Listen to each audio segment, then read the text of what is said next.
Good morning, everyone. My name is Reverend Jim Ernst, and this is, if you don't know, this is Unity of Charlotte. Yay! And we welcome you here in the sanctuary on Ray Road or at home on Zoom.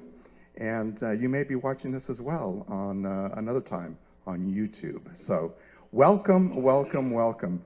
Unity Charlotte is the place that we nurture a deep and mature experience of God through the practice of unity principles. If you don't know, that is our mission statement. That is the mission statement. Simply put, it means that we're here to love, grow, and serve. If you're here for the first time, we would love a chance to get to know you better and say hello. If you're here for the first or even second time, just gently raise your hand and we can acknowledge you. No, everyone's been here before. So I'm just going to say, welcome back. Welcome back. If you're here for the first time on Zoom, place something in the text, in the chat there, and we'll get a chance to say hello online there as well. So we invite you to reach out to us if you're on Zoom and you're here for the first time. Reach out to us, email us. That email address is on our website. And know that you can sign up for our newsletter as well. So we're going through announcements at this time. We are meeting at this new space, and this will be the last time that we probably remind ourselves that we're at a new space here at Wesley United Methodist Church, Ray Road. Next week, exciting. Everyone's been excited about a potluck luncheon. We're doing that next week. So run home and start cooking now for next Sunday. What's that? Oh, but make sure you come in here and show up. Yeah, exactly. Also, we are looking for volunteers. We're looking for volunteers to help us in this Sunday service as Sunday service volunteers. We're also looking for tech help at the soundboard and the slides and the Zoom as that comes together, hospitality that helps out there, and prayer chaplains. If you're called to pray with others, those are immediate opportunities to serve in this congregation. Also coming up, we have two things coming up. We do have a new members class coming up. We don't have an exact date, but that's coming up in June. So start to think about attending that new members class, that Unity 101. Even if you are a member, this can also be a way to update your knowledge of Unity as well. And theater ministry, Dr. Reverend Adrian, come on up. Come on down. All righty. Thank you, Reverend Jim. Okay. I'm very excited, and if you're at home, this applies to you too, okay? We're starting a theater ministry here, which is very exciting. And we're going to start on June the 3rd, as it says up there, and it will be an acting class for people who either have acting experience or don't have acting experience. We don't care. We want everybody in that is interested, because we're hoping this will expand. We're going to go 4 consecutive Saturday mornings from 11 to 12:30. That's the class. And then it will culminate in a performance at service on the last Sunday of the month. And we're going to do this June, July, and August. And we're going to see how it goes. If it goes over well, we're going to expand to the children, have a group for the children and for teens. So we'll have quite a lot to look forward to. It'll serve the purpose here that we all believe in. You do this for love, you're going to grow in spirit, and when you perform, you'll serve.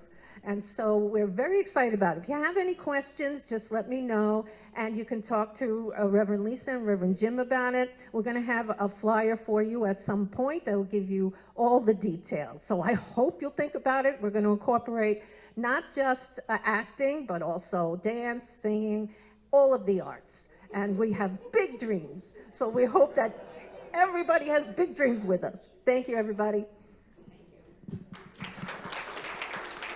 That sounds like so much fun. Oh, that sounds like so much fun.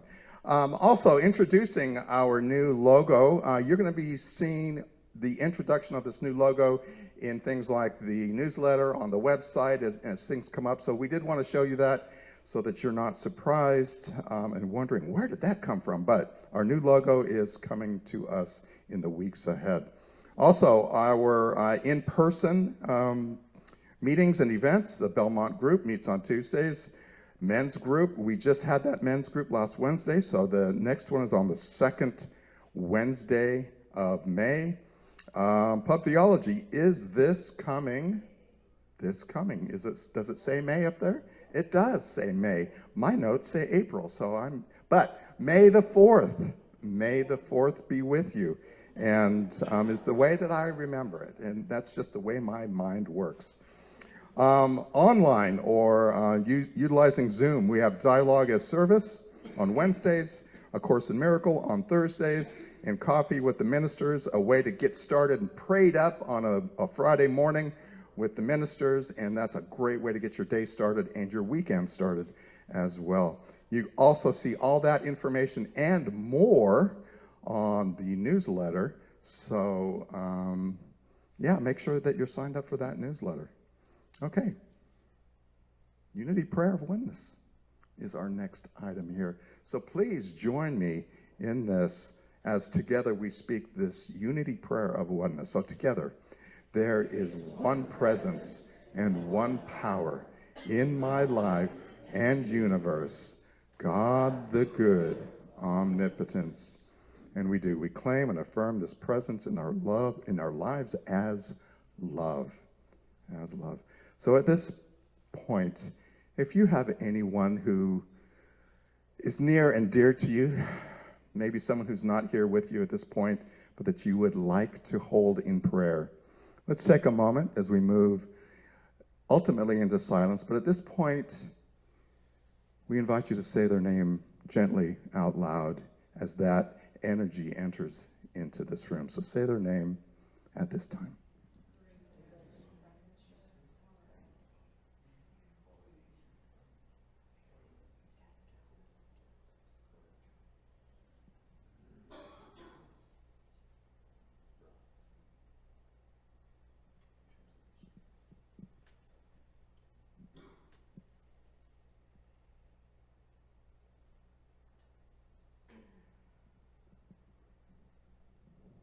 And we bless them. We bless them, seeing their need, and that solution flowing forward, flowing forth. Knowing that we can also reach out and contact Silent Unity, that 24/7 prayer ministry that's available to us. Or you can reach out to Reverend Lisa or myself as we pray together. Amen. And our daily word, I'm going to invite Chris to join us up front as we read our daily word. Chris. I pause to appreciate the life's simplest blessings.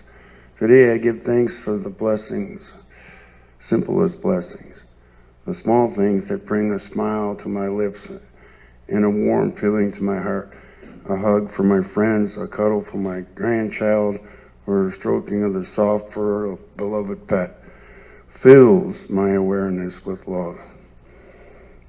The sudden lift I get seeing a favorite person's handwriting in the mail, or a thrill of spotting a rainbow after a cleansing rain shower sparks lasting happiness in my heart. These things and more remind me the true contentment is found in life's smallest moments, everyday treasures that comprise daily life and draw me close to God. I focus on the simple blessings and grow in gratitude for my life's gifts. I pause to appreciate life's simplest blessings. Daily word. Thank you so much, Chris. Thank you. We appreciate that. We've spent many months in affirmative prayer looking for this space, affirming this new space, and now we give gratitude for this space. So please join me in this blessing So together, as we have manifested our new meeting space at Wesley United Methodist Church, we are grateful. With deep appreciation, we say thank you, thank you, thank you. And at this time, I'd like to welcome up Reverend Lisa as she gives us her message for today.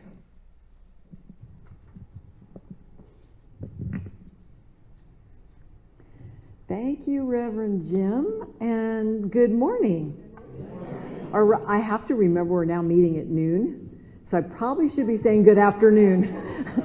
But I think for most of us, we still feel like we're in our morning because it's, we're at a Sunday service. So just how about welcome? It's so great to see you all here. And I'm delighted to be here. As you may know, we're wrapping up Earth Month. And we've been spending some time celebrating and honoring our sacred connection to our planet and recognizing and claiming the oneness of the divinity of all life.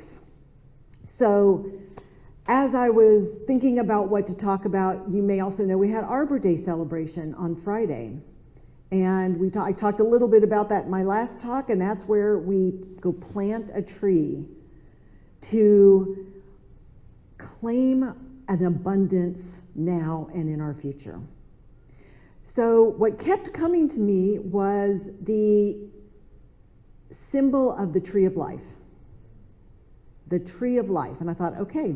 So I did a little investigating and I began to look at it, and where do you, if you recognize the symbol of the tree of life, from what context do you know it from?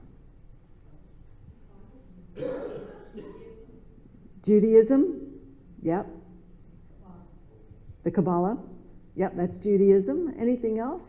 The tree of life? Genesis, yes. It's in the Christian creation story. Well, what was interesting to recognize is that the symbol of the tree of life has been around since recorded history. The first time it appeared was in Mesopotamia. Does anybody know how old Mesopotamia is? Any historians? Very, exactly right. Ding! 3,000 to 4,000 years BC. So this is a symbol that not only has been around for a very long time, it shows up in almost every major faith tradition, such as Christianity, Judaism, and Muslim. It also shows up in Buddhism and Hinduism. It was recorded in Mesopotamia. It was adopted by the Egyptians. It showed up in the Greek mythology. It has shown up in Native American spirituality. And almost every form of faith tradition has some tree of life symbology. And the meaning is very common. There are absolutely variations of what it can mean and how it is used to understand our nature and connection to the earth, but also to the heavens. But the most common understanding across all these traditions is the tree of life symbolizes a connection between the physical and spiritual worlds. I forgot the Celts because they're really strong with that, because they see this mystical tree as a connection between all the realms. It is also foundational to all life. It is the source of life. It is often considered the divine creation, where divine creation flows from. And finally, almost all of them use this tree of life as a symbol of interconnectedness and oneness. Everything flows from this one source, and therefore everything is connected by this divine energy. So as was mentioned, Christianity, we find it in our own Christian faith, in Genesis, which is our own creation story. Every culture has a creation story. Now, part of what I thought was so interesting about finding the tree of life in so many places, that it's not unique to Christianity. And the story's not unique. And it's understood as a mythology and an allegory to understand from a human perspective who and what we are in our connection to the divine. And that's what we're going to look at for a moment today. I want to move into the metaphysical meaning. Now, when I talk about metaphysics, I'm really talking about a perspective that we look at these symbols of people, places, and objects, and what they mean to us from a spiritual perspective. That's what a metaphysical interpretation is. And I turn to the Metaphysical Bible Dictionary. I don't know if you know that within Unity and New Thought, we have a book that gives you all these symbols and how they're defined from a metaphysical perspective. Now, what's interesting is once you start digging in there, it's kind of like when you go into the internet, right? And you're searching for something and you find this one thing, and then you go, oh, what's this? And then you link to that thing, and then you go, oh, what's this? And you link to that thing. It can be a deep, deep dive. So I'm not taking you there, because we would be here all. You could go through our creation story metaphysically and have a 10-week program. So I want to stick with the symbol of the tree of life and how it appears in this story, so that we can really just focus on this one very, very rich symbol and what it means to us in our own spiritual growth and experience of who we are. So let's start with what the Metaphysical Bible Dictionary says about the Garden of Eden. It says it's the universal life and substance in elemental form. It is a consciousness aligned with its divine source. So the Garden of Eden is humankind encompassing both the divine consciousness within us and the manifestation of our body in form is the Garden of Eden. Because when we live in alignment with this consciousness, we live in a garden of all goodness, of abundance, of joy, and of love. And this was what we were created for, the Garden of Eden. Now, there were two trees in the Garden of Eden. Does anybody remember what they were? Knowledge of good and evil, and tree of life. Yes, the one we're talking about, exactly, the tree of life. So let's go first to the tree of life, because in the story in Genesis, it says God planted this tree in the very midst center of the Garden of Eden. It was in the very center. And it fed everything in that garden. And it's talking about the garden, the tree of life represents our absolute life principle. That means it is our unchanging, eternal expression of divine. Unchanging, eternal expression of divine. This is our tree of life, planted in the center of the Garden of Eden, planted in the center of our consciousness. This unchanging source of life. Now, there was another tree there, the tree of the knowledge of good and evil. Now, there's a lot of interpretations on that one. But the one I'm going to go to, because again, this is where we could spend a long time on it, was presented by Florence Scovel Shinn, who is a foundational author for the New Thought movement. And she wrote a book called The Game of Life and How to Play It. And in it, she describes this as the tree of illusion, that there are two powers instead of one. That there are two instead of one. So, the tree of life is the universal flow of life and substance in our own consciousness. It is the place, the Garden of Eden, within our Garden of Eden, where we are connected to our divine source, God, Spirit, whatever you call that.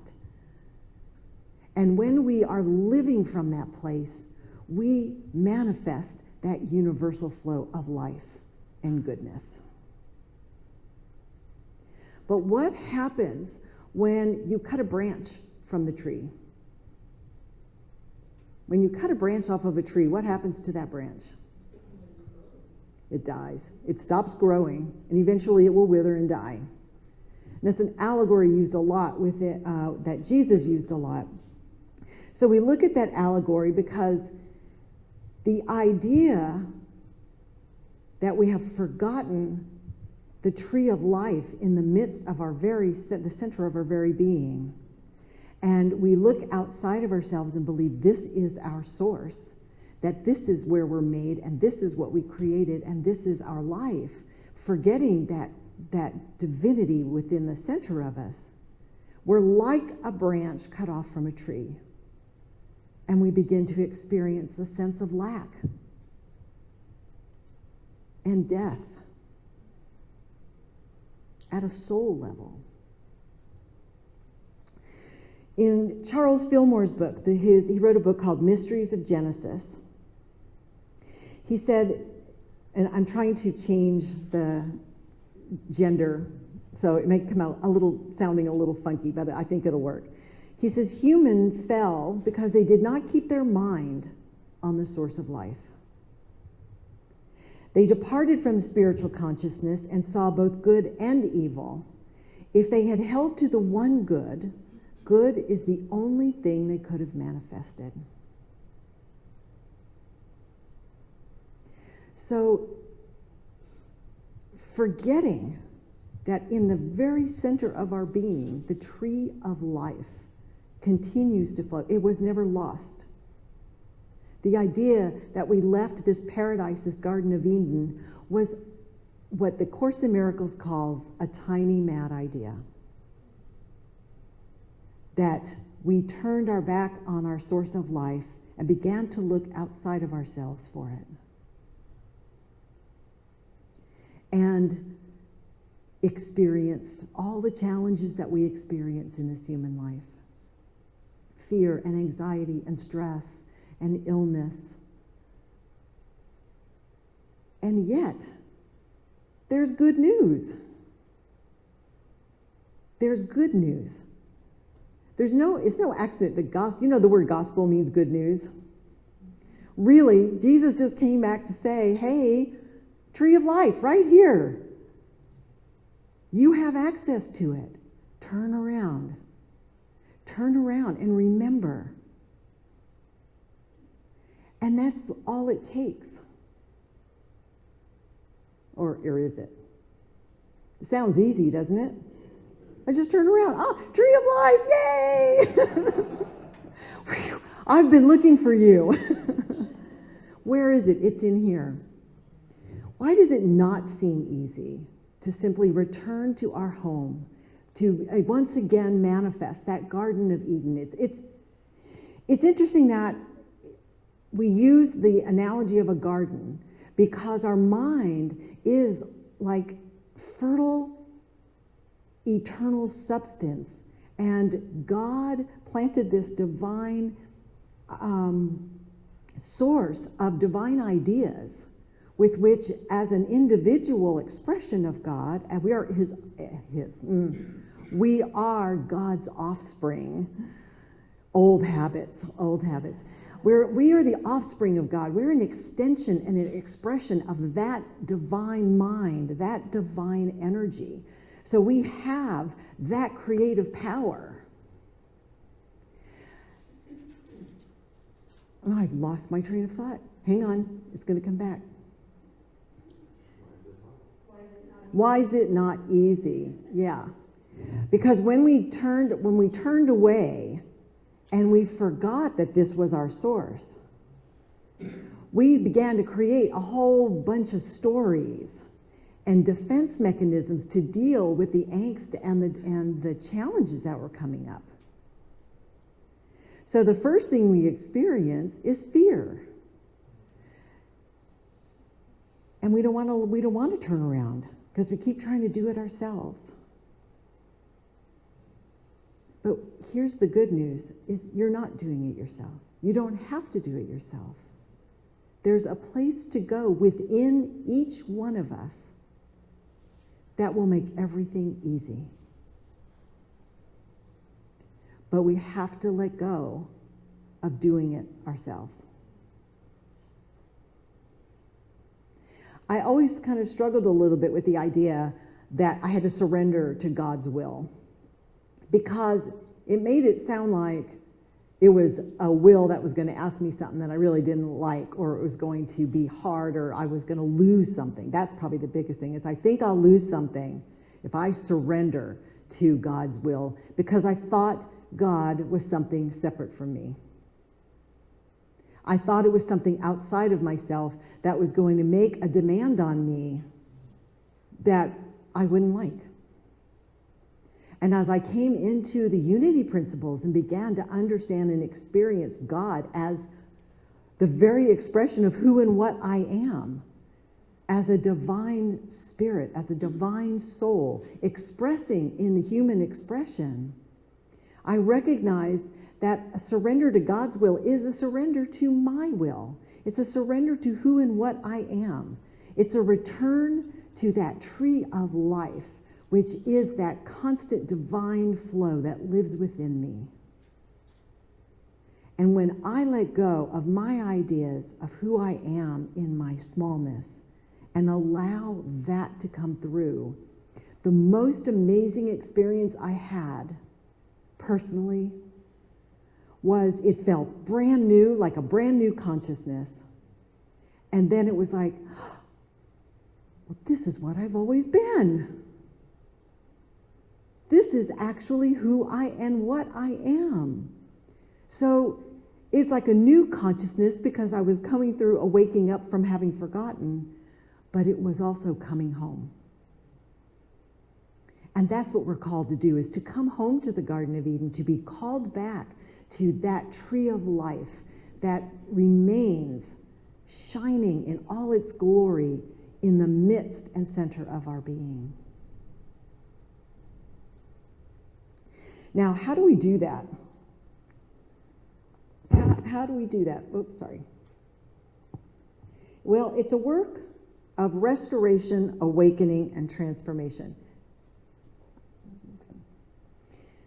Because we have to come back to aligning all our beliefs and our thoughts, fueled by our feelings and emotions, to the highest truth of who and what we are. If we can center that on this idea of the tree of life, which is that unchanging God principle, then we begin to flow from that place. And the life we manifest will start looking more and more like the Garden of Eden that we were originally created for. In unity, the tool for that is affirmative prayer. At least it's one of the tools. It's probably our biggest tool. There are many, many practices on how to make this journey back to ourselves. But affirmative prayer, I want to talk about that for just a moment. We just went to an affirmative prayer workshop. And it's kind of an update on the 5-step unity prayer process. And when I left, I had the biggest aha. Because we tend to think of prayer as just something that we do to ask for something, or usually it has to do with a specific situation. Generally, when I go to prayer, I have a specific situation that I want to have changed somehow. But affirmative prayer, when I left there, I went, affirmative prayer is the transformative work of realigning my thoughts with God principle, with the truth of who I am as a spiritual being in God. It's work. Because there's a process that you follow to create an affirmative prayer. It means that we begin to understand much deeper our spiritual principles of God as the only power of good, as God is the only creative force, and I am an extension of that. And to begin to formulate statements that claim that. We're not asking, we're claiming the truth of who and what we are and who and what God is in our lives. And it takes some work. But as you work through these steps, your mind is transformed. And your whole being begins to shift as it comes into alignment with the spiritual truth of who you are.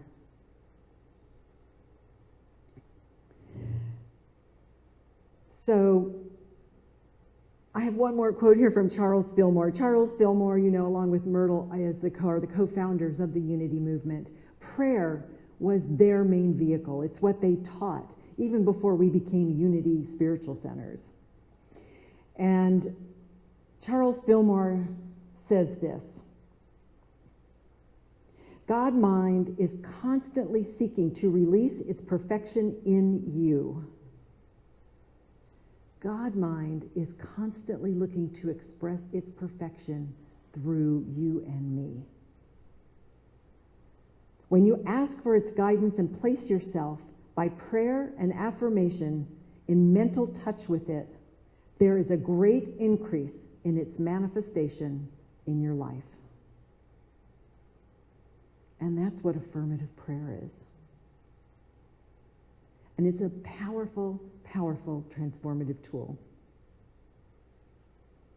So Reverend Jim and I are going to be holding an affirmative prayer workshop sometime very soon. Because we had such a big experience. Many of you were there at that workshop.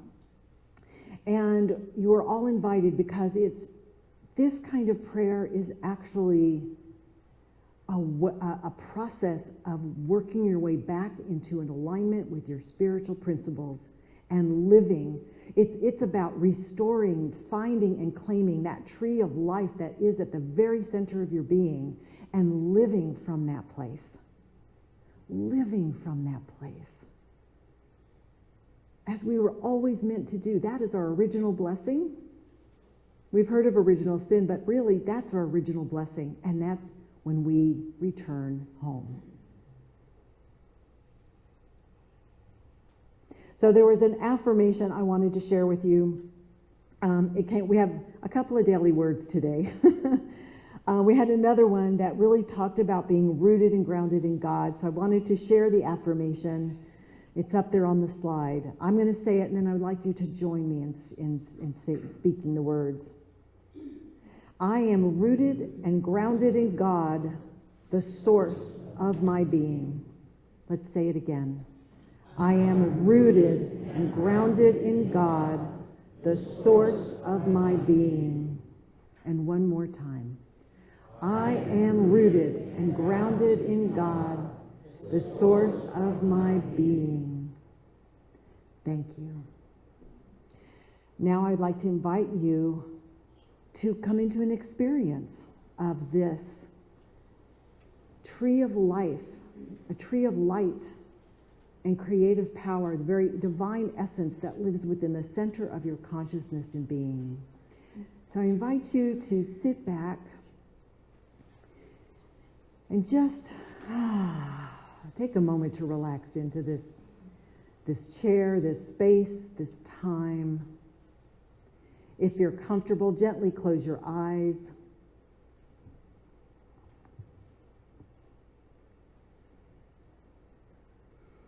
Focus on your breath for just a moment. Feel the air moving in and out.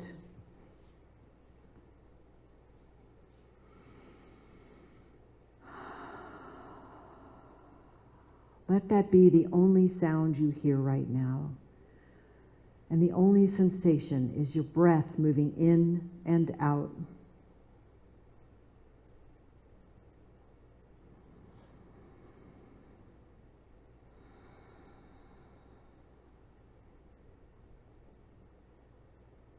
As you let your mind settle,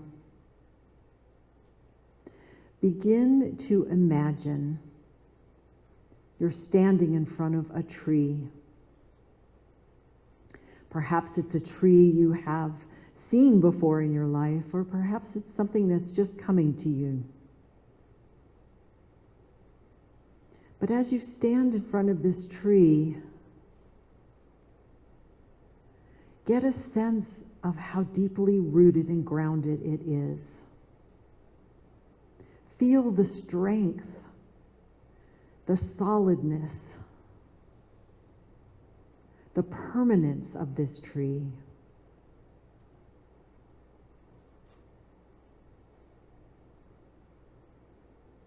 Feel it in yourself.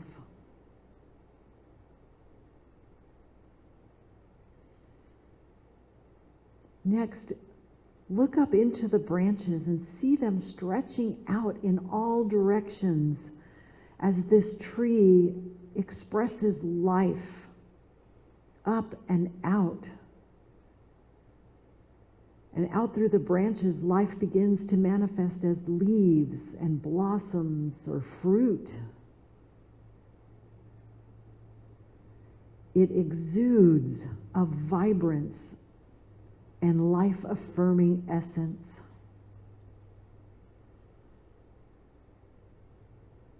Feel this vibrance and life-affirming essence in you.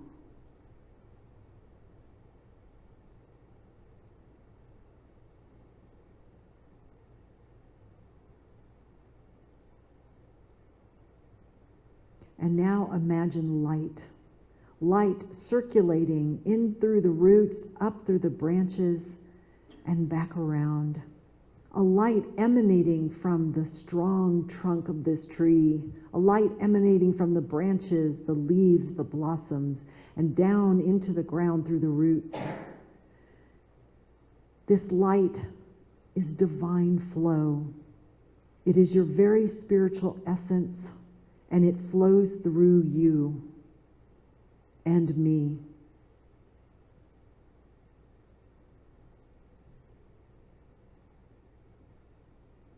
We are deeply rooted and grounded in the divine, and we allow it to flow in us, through us, and express as us, even in our human form.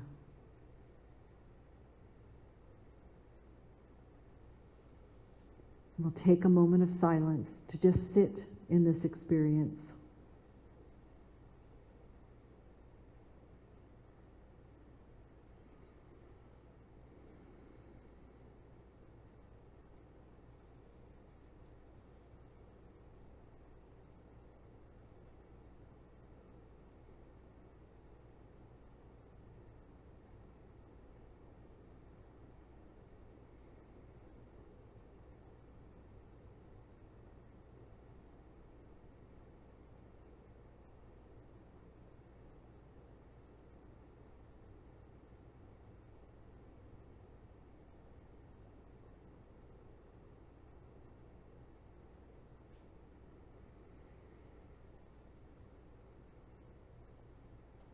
And when you are ready,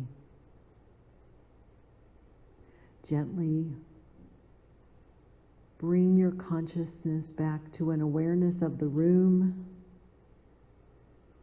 to your body in the chair. Once again, focus on your gentle breathing, feeling the life flow that is ever present. And when you're ready, open your eyes as we say, Namaste. Thank you. This week. Now's the time in our service where we know that as we give, we receive.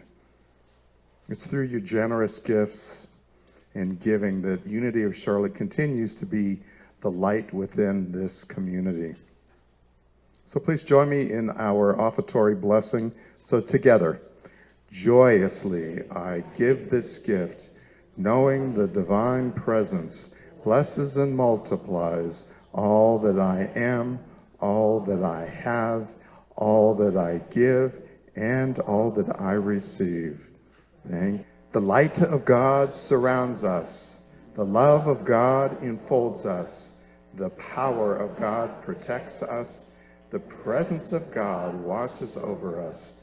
Wherever we are, God is, and all is well.